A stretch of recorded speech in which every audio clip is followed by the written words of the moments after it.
नमस्कार, स्वागत है आप सभी का। मैं हूं प्रीति। शुरुआत करेंगे हेडलाइंस के साथ। प्रधानमंत्री की अध्यक्षता में उच्च स्तरीय बैठक में नकदी आपूर्ति आसान बनाने के लिए 16 फैसले। जनता से मांगा 50 दिन का सहयोग। कहा बेनामी संपत्ति रखने वालों पर होगी अगली कार्रवाई।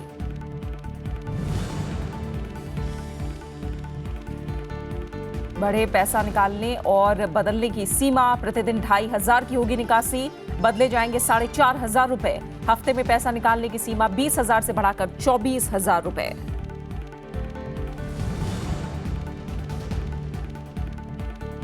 नोटबंदी के खिलाफ विपक्ष लामबंद। कांग्रेस का मुद्दे पर बहस कराने के लिए लोकसभा में काम रोको प्रस्ताव का नोटिस।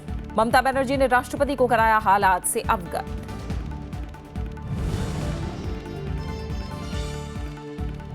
भारत और न्यूजीलैंड के बीच Rajkot test draw. Team India ने दूसरी पारी में बनाए 6 विकेट पर 172 रन। महिला क्रिकेट टीम ने वेस्टइंडीज को 2-0 से हराकर सीरीज पर किया कब्जा।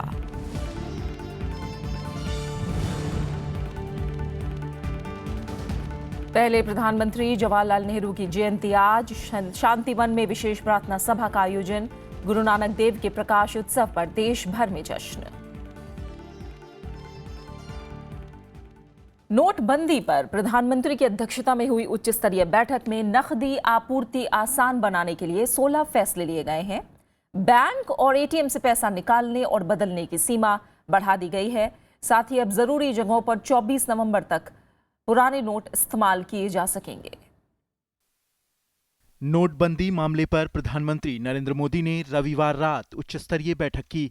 इसमें गृह मंत्री राजनाथ सिंह, वित्त मंत्री Arun Jaitley, reserve bank governor Urjit Patel समेत वित्त विभाग के वरिष्ठ अधिकारी शामिल हुए। करीब 3 घंटे तक चली बैठक में प्रधानमंत्री मोदी ने विभिन्न बैंकों और डाकघरों में नकदी भेजे जाने और उसकी उपलब्धता की जानकारी ली। उन्होंने नकदी की आपूर्ति आसान बनाने के लिए कुछ जरूरी कदम उठाने के निर्देश भी दिए। There is enough cash available. The government has taken several steps today in the meeting chaired by the Honorable Prime Minister to improve the supply of cash, to make the cash available across the country, to make the cash available especially in rural pockets. सरकार ने एक bank खाते से एक दिन में अधिकतम 10,000 रुपए निकासी की सीमा खत्म कर दी है। अब सप्ताह में एक बार एक बैंक खाते से अधिकतम 24,000 रुपए निकाले जा सकेंगे। पुराने नोट बदलने की सीमा भी 4,000 रुपए से बढ़ाकर 4,500 रुपए कर दी गई है। साथ ही एटीएम से भी लोग एक दिन में अधिकतम 2,000 रुपए की जगह 2,500 रुपए निकाल सकेंगे। Supplying 4,000 rupees per transaction, now it has been increased to 4,500 rupees. Similarly, the ATM limits also have been increased to 2,500 rupees in respect of the recalibrated ATMs. 3 महीने से काम कर रहे करंट अकाउंट से निकासी की सीमा भी 20,000 से बढ़ाकर 50,000 रुपए कर दी गई है। साथ ही सरकारी पेंशन पाने वाले लोगों के लिए वार्षिक लाइफ सर्टिफिकेट देने की आखिरी तारीख नवंबर से बढ़ाकर 15 जनवरी 2017 कर दी गई है। एटीएम और बैंकों के बाहर दिव्यांगों और बुजुर्गों के लिए अलग लाइन लगाने के निर्देश भी दिए गए हैं। ग्रामीण इलाकों में मोबाइल बैंकिंग वैन भेजी जाएंगी। सरकार ने बैंकों से कहा है कि वो mobile wallet, debit, credit card के इस्तेमाल को बढ़ावा दें और लोगों को इन्हें तेजी से उपलब्ध करवाएं। Bureau report, Rajya Sabha TV. प्रधानमंत्री नरेंद्र मोदी ने नोट बंद करने से लोगों को हो रही परेशानी के बीच 50 दिन का सहयोग मांगा है। रविवार को गोवा में रैली को संबोधित करते हुए उन्होंने कहा कि सरकार के इस कदम से काले धन और भ्रष्टाचार पर लगाम लगेगी। उन्होंने कहा कि अब बेनामी संपत्ति रखने वालों के खिलाफ कार्रवाई की जाएगी। 50 दिन मांगे हैं, 50 दिन। प्रधानमंत्री नरेंद्र मोदी ने 500 और 1,000 के नोट बंद करने से लोगों को दिक्कतों के बीच 50 दिन का सहयोग मांगा। रविवार को गोवा में रैली को संबोधित करते हुए उन्होंने कहा कि सरकार के इस कदम से काले धन और भ्रष्टाचार पर लगाम लगेगी। 50 दिन मांगे हैं, 50 दिन। 30 दिसंबर तक मुझे मौका दीजिए मेरे भाई।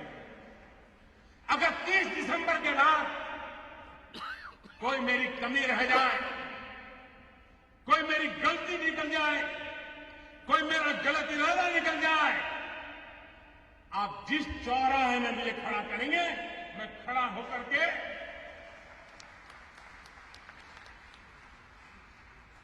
देश जो सजा करेगा वो सजा भुगतने के लिए तैयार है। प्रधानमंत्री ने कहा कि उनकी सरकार कालेधन और रिश्वतखोरी खत्म करने के वादे को पूरा कर रही है। उन्होंने कहा कि अब बेनामी संपत्ति रखने वालों के खिलाफ कार्रवाई की जाएगी। ये पूर्ण विराम नहीं है, मैं हाथ खुल करके कहता हूं, ये पूर्ण विराम नहीं है। देश में भ्रष्टाचार, बेईमानी बंद करने के लिए मेरे दिमाग में और भी कई प्रोजेक्ट चल रहे हैं। इससे पहले प्रधानमंत्री ने गोवा में मोपा ग्रीनफील्ड अंतर्राष्ट्रीय हवाई अड्डे और तुएम इलेक्ट्रॉनिक विनिर्माण केंद्र की आधारशिला रखी। उन्होंने गोवा शिपयार्ड लिमिटेड के नए चरण का उद्घाटन भी किया। गोवा के दौरे के बाद कर्नाटक में बेलागावी में कर्नाटक लिंगायत शिक्षा समिति के शताब्दी समारोह में भी प्रधानमंत्री शामिल हुए। Bureau report, Rajya Sabha TV. Congress समेत विपक्षी दलों ने नोट बंद करने से लोगों को हो रही दिक्कत पर सरकार के कदम की आलोचना की है। कांग्रेस ने इस मुद्दे पर बहस कराने के लिए लोकसभा में काम रोको प्रस्ताव का नोटिस दिया है। पश्चिम बंगाल की मुख्यमंत्री ममता बनर्जी ने राष्ट्रपति प्रणब मुखर्जी से फोन में बात करके लोगों को हो रही दिक्कत की जानकारी दी। कांग्रेस और आम आदमी पार्टी ने प्रधानमंत्री के उस बयान की तीखी आलोचना की है कि भ्रष्टाचार में लगे लोग कतारों में खड़े हैं। साथ ही 500 और 1000 के नोट बंद करने के फैसले को भी वापस लेने की मांग की है। 3 दिन से कतारों में हैं, जो सो नहीं रहे, बैठ नहीं रहे, खा नहीं रहे, जो लाखों सरकारी कर्मचारी और जो प्राइवेट सेक्टर के कर्मचारी हैं, जो सब कामकाज छोड़कर कतारों में खड़े हैं, क्या वो घोटाले वाले लोग हैं? जो लाइनों में लगे हुए उनमें से एक भी आदमी एक भी पैसा काला धन का लेके नहीं खड़ा हुआ। काला धन जिन लोगों के पास है वो लोग हैं। उनमें से कुछ लोग तो ऐसे हैं जिनको मोदी जी के दोस्त थे, उन्होंने अंबानी अडानी जैसे लोग उन्होंने पहले ही बता दिया उनको। जेडीयू ने आशंका जताई है कि अगर सरकार ने जरूरी कदम नहीं उठाए तो हालात बिगड़ सकते हैं। वहीं एनसीपी ने सरकार को विपक्ष के सुझावों पर अमल करने की सलाह दी है। इतना बड़ा कदम था तो सरकार को उसकी तैयारी करना चाहिए थी। इसलिए मैं ये मानता हूं कि ये कदम 2-3 दिन ठीक नहीं रहा तो हालात बहुत बिगड़ सकते हैं। यहाँ तो देश की इकोनॉमी, गरीब का रुपया जब स्टेक पे लगा है, दाव पे लगा है, तो हम सबको मिलजुल कर एक साथ कोई रास्ते निकालने चाहिए। अगर हम आपको बताते हैं कि आपकी इस पॉलिसी में कोई कमजोरी है तो इसे आप बुरा न लगाएं, इससे बल्कि इसको आप विचार करें। इस मुद्दे पर विपक्ष संसद के शीतकालीन सत्र में सरकार को घेरने की तैयारी में लगा है। कांग्रेस ने लोकसभा में काम रोको प्रस्ताव के लिए नोटिस दिया है। वहीं राज्यसभा में पार्टी के उपनेता आनंद शर्मा ने नियम 267 के तहत नोटिस दिया है। इसके पहले तृणमूल कांग्रेस भी राज्यसभा में इस तरह का नोटिस दे चुकी है। वहीं सरकार का कहना है कि किसी भी मुद्दे पर चर्चा के लिए वो तैयार है। 193 में भी हम दे रहे हैं नोटिस। हम तो ये चाहते हैं कि डिस्कशन हो, ताकि जो प्राइम मिनिस्टर बाहर कह रहे हैं उसका लोगों में गलत एक मैसेज न जाए। किसी भी मुद्दे पर कोई उसमें नोटिस देगा और चेयर जो है वो दोनों हाउसेस की उसे एक्सेप्ट करेंगी तो हम उस पर चर्चा करेंगे। उधर पश्चिम बंगाल की मुख्यमंत्री ममता बनर्जी ने इस मुद्दे पर सभी दलों को साथ लाने के लिए सीपीएम के महासचिव सीताराम येचुरी को फोन किया। हालांकि वाम दलों ने इसे हताशा भरा कॉल करार दिया। ममता बनर्जी ने राष्ट्रपति प्रणब मुखर्जी से फोन पर बात करके लोगों को हो रही दिक्कतों की जानकारी दी। उन्होंने ट्वीट करके बताया कि अगले हफ्ते सर्वदलीय प्रतिनिधिमंडल राष्ट्रपति से मुलाकात करेगा। रवि सिंह शोराण के साथ पंचानन मिश्रा, राज्यसभा टीवी। देश भर के बैंकों, पोस्ट ऑफिस और एटीएम में कल लंबी कतारें लगी रहीं। ऑफिस की छुट्टी होने की वजह से बड़ी संख्या में लोग कैश बदलने और निकालने पहुंचे, लेकिन लोगों को इसके लिए काफी इंतजार करना पड़ा। वहीं ज्यादातर एटीएम में कैश नदारद रहा। आरबीआई ने लोगों को भरोसा दिलाया है कि कम मूल्य के करेंसी नोट की पर्याप्त मात्रा उपलब्ध है। खाने के लिए पैसे नहीं है। 8 तारीख को सैलरी मिली है, 500 के नोट मोदी जी ने 8 तारीख को बंद कर दिए। यहाँ आते हैं तो यहाँ धक्के खा के चले जाते हैं। लेकिन भीड़ देख करके लंबी मेरे उम्र के हिसाब से मेरी हिम्मत नहीं पड़ी। सुबह सुबह आके लाइन लगा रहे हैं कि शायद ही कोई एटीएम मिल जाए तो जिससे हम अपना पैसा काट सके। ये दर्द है परेशान आम लोगों का, जो पिछले 3-4 दिनों से एटीएम, बैंक और पोस्ट ऑफिस के बाहर लंबी कतारों में खड़े हैं। ये लोग अपना घर-बार और कामकाज छोड़कर पूरा दिन नोट बदलवाने या पैसे निकालने की जद्दोजहद में लगे हैं। दिल्ली, मुंबई, कोलकाता समेत देश भर में रविवार को भी बैंक खुलने के बावजूद लोगों को राहत नहीं मिली। ज्यादातर एटीएम में कैश नदारद रहा। वहीं बैंक कर्मचारी भी 20 घंटे से ज्यादा काम करके लोगों की मुश्किलें कम करने की कोशिश कर रहे हैं। ये टाइम हमारे लिए भी एक टेस्टिंग टाइम है, पब्लिक को भी सपोर्ट करने का। मैं तो सबको यही कहती हूँ कि हम भी प्रेशर में हैं, क्योंकि आजकल हमें भी बड़ा लेट तक काम करना पड़ रहा है और बहुत ज्यादा काम करना पड़ रहा है। इस बीच बैंक ने रविवार से 500 रुपए के नए नोट भी लोगों को देने शुरू कर दिए। बैंक अधिकारियों का कहना है कि इससे लोगों को सहूलियत मिलेगी और कतारें जल्दी खत्म होंगी। उससे ग्राहकों को बहुत सुविधा होगी और काफी समय भी बचेगा। अभी हम 100 के नोट दे रहे थे तो नेचुरली टाइम ज्यादा लग रहा था। ग्राहकों को जल्दी लाइन भी जल्दी खत्म होगी उनकी। सरकार के नोटबंदी के फैसले पर लोगों में कहीं नाराजगी तो कहीं समर्थन दिखाई दिया। पश्चिमी उत्तर प्रदेश के मुजफ्फरनगर में बैंक कर्मियों के साथ विवाद के बाद लोगों ने पत्थरबाजी की, जिसमें एक महिला समेत कई लोग घायल हो गए। Bureau report, Rajya Sabha TV. यूरोपीय संघ ने भारत सरकार के 500 और 1000 रुपए के नोट बंद करने के फैसले का स्वागत किया है। भारत यात्रा पर आया यूरोपीय आयोग के उपाध्यक्ष जिर्की कताइनेन ने कहा कि काले धन पर रोक लगाने के लिए किए गए सभी उपाय लोगों और वित्तीय प्रणाली के लिए हमेशा अच्छे होते हैं। यूरोपीय संघ की तरफ से कहा गया कि वित्तीय प्रणाली में पारदर्शिता आने से भारतीय अर्थव्यवस्था को मजबूती मिलेगी, इससे विकास की रफ्तार भी तेज होगी। जिर्की कताइनेन भारत यूरोपीय संघ के बीच व्यापक व्यापार और निवेश समझौते पर बातचीत को आगे बढ़ाने के लिए भारत दौरे पर हैं। यात्रा के दौरान कताई ने भारत सरकार और उद्योग क्षेत्र के प्रतिनिधियों से मुलाकात कर चुके हैं। बीजेपी से निलंबित नेता और लोकसभा सांसद कीर्ति आजाद की पत्नी पूनम आजाद आम आदमी पार्टी में शामिल हो गई हैं। पूनम ने इससे पहले दिल्ली के मुख्यमंत्री और पार्टी प्रमुख अरविंद केजरीवाल से मुलाकात की। पूनम आजाद ने कहा कि बीजेपी नेता और वित्त मंत्री अरुण जेटली की वजह से उन्होंने पार्टी छोड़ी।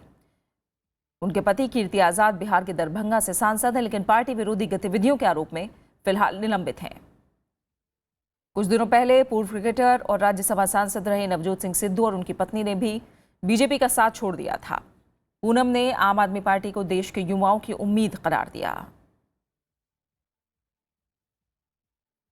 आम आदमी पार्टी में मुझे एक भविष्य नजर आता है, खासतौर से युवाओं का एक भविष्य और एक डिफरेंट टाइप की जो राजनीति कर रहे, अलग जो आम आदमी पार्टी से जुड़ी है। खबरें लगातार जारी हैं, आप बने रहे हमारे साथ। लौट रहे हैं एक छोटे से ब्रेक के बाद।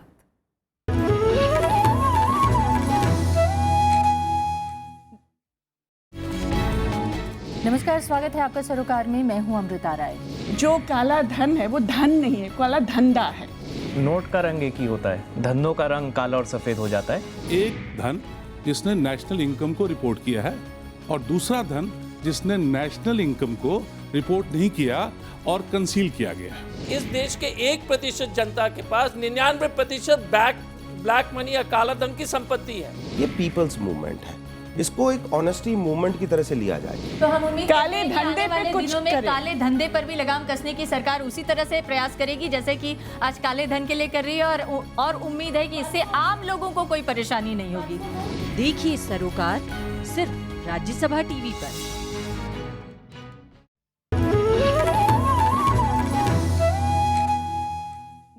समाजवादी पार्टी के लखनऊ मुख्यालय में रविवार को संसदीय बोर्ड की बैठक हुई।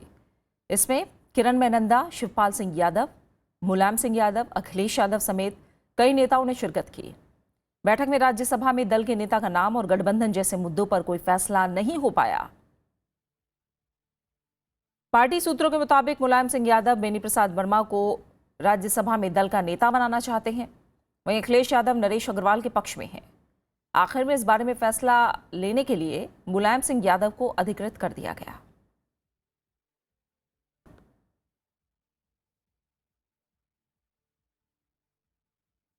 इजराइल के राष्ट्रपति रोवेन रिवलिन एक सप्ताह की राजकीय यात्रा पर आज दिल्ली आएंगे। मंगलवार को प्रधानमंत्री नरेंद्र मोदी के साथ शिखर वार्ता में शामिल होंगे। शिखर वार्ता के बाद दोनों देशों के बीच कई अहम समझौतों पर हस्ताक्षर होंगे। अपनी यात्रा के दौरान वो राष्ट्रपति प्रणब मुखर्जी के अलावा उपराष्ट्रपति मोहम्मद हामिद अंसारी से भी मुलाकात करेंगे। इस दौरान वो चंडीगढ़, मुंबई और आगरा भी जाएंगे। करनाल में कृषि से संबंधित प्रदर्शनी और सेंटर ऑफ एक्सीलेंस का भ्रमण करेंगे। मुंबई में वो व्यापार जगत के लोगों से मुलाकात करेंगे। भारत और इजराइल के बीच रक्षा संबंध काफी बेहतर है। रूस के बाद ये भारत में रक्षा उपकरणों का सबसे बड़ा निर्यातक है। एनडीए सरकार के सत्ता में आने के बाद इजराइल के किसी राष्ट्रपति की ये पहली भारत यात्रा है। One of the first countries who has adopted and is implementing the Make in India vision. And there are already plans for joint ventures and actually for Make in India being made by Israeli companies with the full encouragement of the Israeli government. उपराष्ट्रपति मोहम्मद हामिद अंसारी की पत्नी सलमा अंसारी ने रविवार को दिल्ली में एक painting exhibition का उद्घाटन किया। वेल्डन ग्रुप की ओर से लगाई गई इस प्रदर्शनी में युवा छात्रों की पेंटिंग लगाई गई है। इस मौके पर सलमा अंसारी ने युवा कलाकारों को प्रोत्साहित करते हुए कहा कि पेंटिंग के जरिए उनकी सोच और संवेदना दिखाई देती है।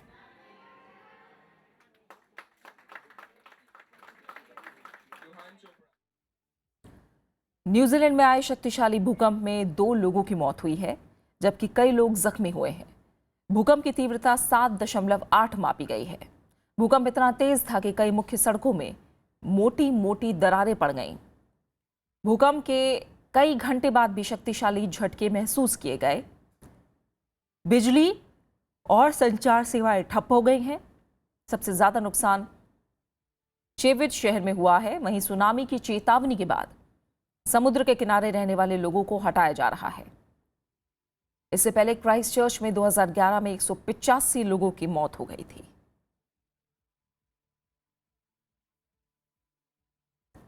अमेरिका में नवनिर्वाचित राष्ट्रपति डोनाल्ड ट्रंप ने 30 लाख अवैध प्रवासियों के देश से बाहर करने का ऐलान किया है।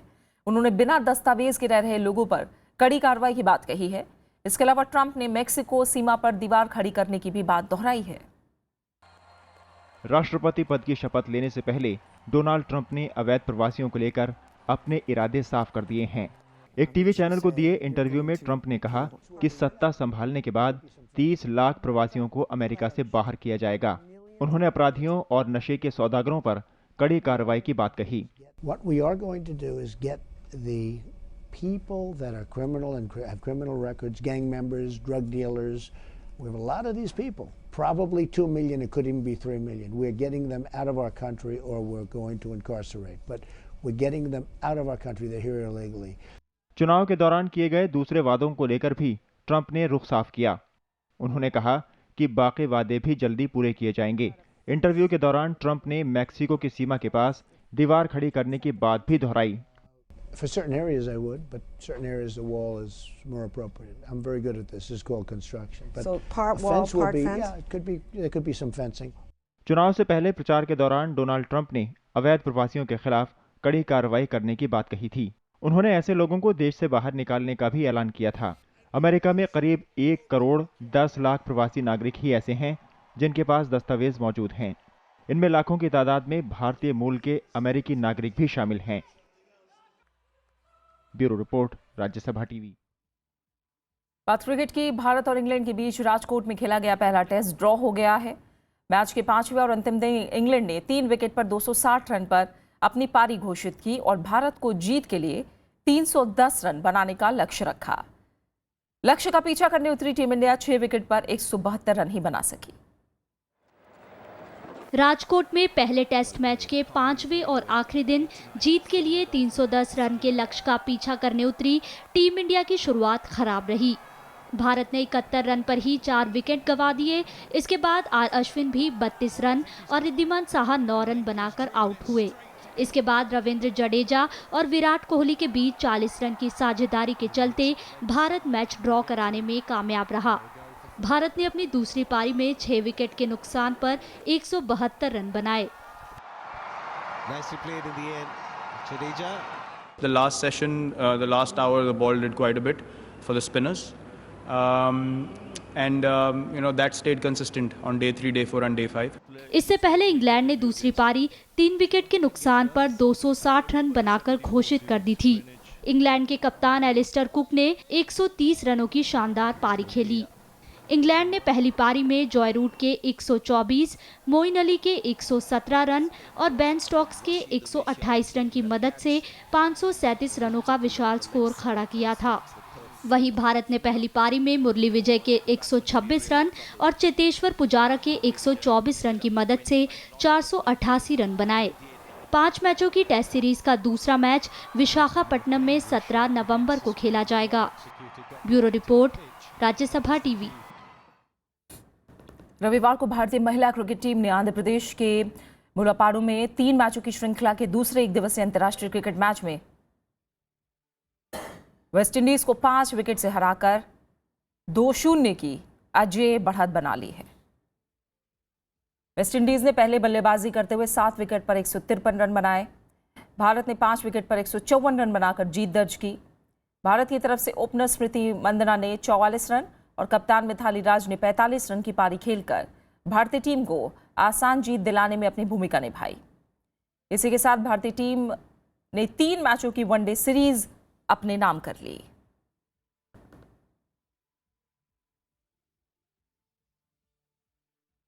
रियो ओलंपिक में भारत का प्रतिनिधित्व करने वाली गोल्फ खिलाड़ी अदिति अशोक ने हीरो विमेंस इंडियन ओपन का खिताब अपने नाम कर लिया है।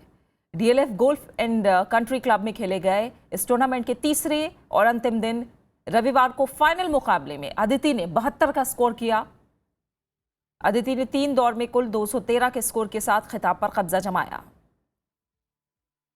अमेरिका की ब्रिटनी लिंसिकोम और स्पेन के बेलन मोजो 214 के कुल स्कोर के साथ संयुक्त रूप से दूसरे स्थान पर रहीं। अदिति ने दूसरे और 10वें होल में बड़ी बर्डी लगाई, जबकि 7वें, 13वें और 17वें होल में बोगी खेल बैठी। मौजूदा विजेता डेनमार्क की एमिली प्रेटिसन 218 के कुल स्कोर के साथ 9वें स्थान पर रहीं।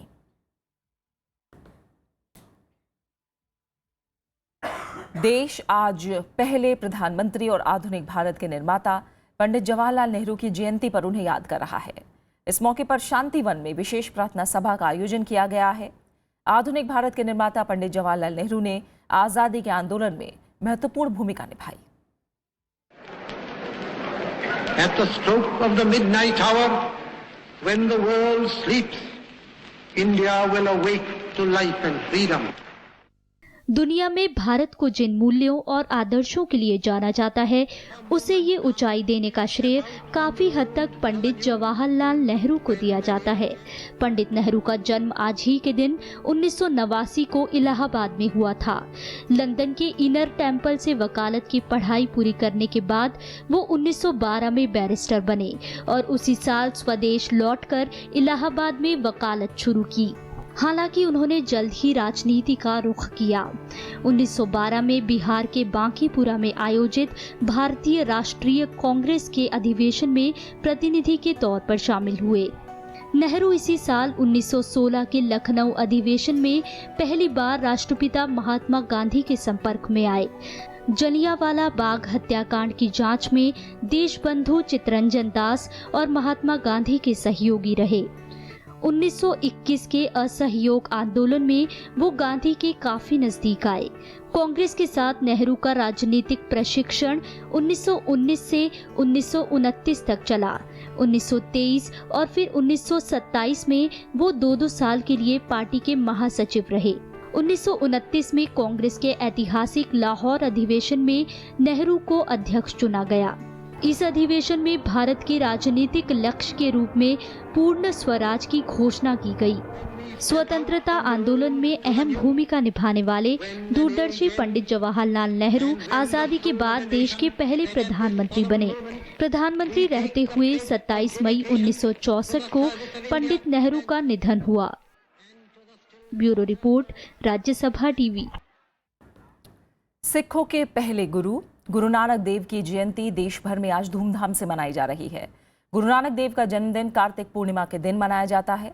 इस मौके पर देश में जगह जगह प्रभात फेरी निकाली जा रही है और गुरुद्वारों में श्रद्धालु शबद कीर्तन कर रहे हैं। दिल्ली के गुरुद्वारा बंगला साहब में इस मौके पर रोशनी से खास सजावट भी की गई। दिल्ली और अमृतसर समेत देश और दुनिया के गुरुद्वारों में श्रद्धालु इस मौके पर दर्शन करने उमड़ रहे हैं। प्रधानमंत्री नरेंद्र मोदी ने देशवासियों को गुरु नानक देव जयंती की बधाई दी है। और अब आखिर में हेडलाइंस। प्रधानमंत्री की अध्यक्षता में उच्च स्तरीय बैठक में नकदी आपूर्ति आसान बनाने के लिए 16 फैसले। जनता से मांगा 50 दिन का सहयोग, कहा बेनामी संपत्ति रखने वालों पर होगी अगली कार्रवाई। पैसा निकालने और बदलने की सीमा बढ़ी, प्रतिदिन 2500 की होगी निकासी, बदले जाएंगे 4500 रुपए। हफ्ते में पैसा निकालने की सीमा 20,000 से बढ़ाकर 24,000 रुपए हुई।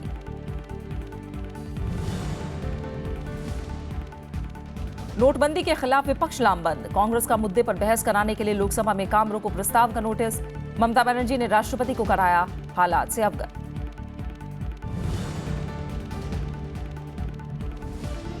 भारत न्यूजीलैंड के बीच Rajkot test draw, team India ने दूसरी पारी में बनाए 6 विकेट पर 172 रन। महिला क्रिकेट टीम ने वेस्टइंडीज को 2-0 से हराकर सीरीज पर किया कब्जा।